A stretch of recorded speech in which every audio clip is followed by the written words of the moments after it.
একবার সাহাবী হযরত জাবের দয়াল নবীজি সাল্লাল্লাহু আলাইহি ওয়াসাল্লামকে দাওয়াত করলেন। নবীজি সাহাবীর দাওয়াত কবুল করলেন। হযরত জাবের খুশিতে আত্মহারা হয়ে বাড়িতে চলে গেলেন।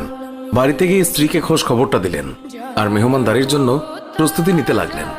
বড় ছেলে আব্দুল্লাহকে নিয়ে খাসি জবাই করে অন্য কাজে যখন হযরত জাবের ঘর থেকে বাইরে গেলেন, ইতিমধ্যেই হযরত জাবেরের ছোট ছেলে ঘুম থেকে উঠে খাসি তালাশ করতে লাগলো। বড় ভাই তাকে জানায় খাসিটিকে জবাই করা হয়েছে। ছোট ভাই বায়না ধরল, খাসি কিভাবে জবাই করে আমাকে তা দেখাও। অগত্যা বড় ভাই ছুরি হাতে করে ঘরের পেছনে গিয়ে বলল, এখানে জবাই করা হয়েছে। ছোট ভাই জানতে চাইল কিভাবে। বর্ণনা করে বোঝাতে না পেরে অবশেষে বড় ভাই বলল, তাহলে তুমি মাটিতে শুয়ে পড়ো, আমি তোমাকে দেখাই। ছোট ভাই মাটিতে শোয়ার পর বড় ভাই তার গলায় ছুরি চালিয়ে জবাই করার নমুনা দেখাতে গিয়ে ছোট ভাইকে সত্যি সত্যি জবাই করে ফেলল।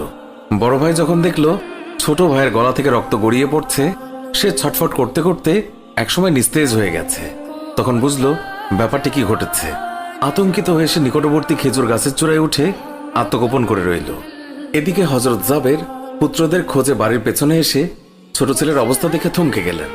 অতঃপর তাকে বুকে করে স্ত্রীর কাছে গিয়ে বললেন, তাড়াতাড়ি একটি কম্বল নিয়ে এসো, বাচ্চাটিকে শুইয়ে দিই। স্ত্রী রক্তমাখা সন্তানের লাশ দেখে চিৎকার করে কাঁদতে লাগলেন।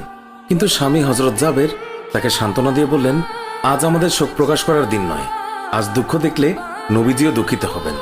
অতএব ধৈর্য ধারণ করো, কষ্ট করে হলেও মুখে হাসি ফুটিয়ে তোলো। তারপর তারা দুজনে মিলে ছোট ছেলেকে কম্বলে মুড়ে রান্নাঘরের পেছনে রেখে আসলেন। স্ত্রী রান্নার কাজে মন দিলেন। হযরত জাবের বের হলেন বড় পুত্র আব্দুল্লাহর খোঁজে। বাড়ির পেছনে গিয়ে ছেলের নাম ধরে জোরে ডাক দিলেন। গাছের উপর আত্মগোপন করে বড় ছেলে সব ঘটনা প্রত্যক্ষ করছিল আর ভয়ে কাঁপছিল।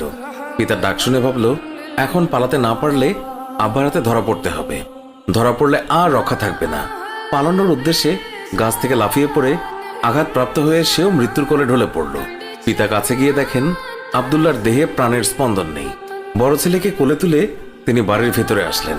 স্ত্রীকে বললেন আরেকটি কম্বল নিয়ে আসার জন্য। বড় ছেলের এই অবস্থা দেখে দরদিমা পুনরায় আর্তনাদ করে উঠলেন।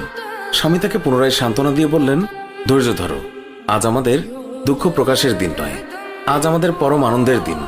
দয়াল নবীজি অল্প কিছুক্ষণের মধ্যেই আমাদের ঘরে তাশরিফ রাখবেন। তারপর দুজনে মিলে বড় ছেলের লাশও কম্বলে মুড়ে ছোট ছেলের লাশের পাশে রাখলেন। স্বামী স্ত্রী তাদের চোখের পানি মুছে মুখে হাসি ফুটিয়ে তুললেন। হযরত জাবের বাড়ির সামনে দাঁড়িয়ে নবীজির আগমনের অপেক্ষা করতে লাগলেন। অল্পক্ষণের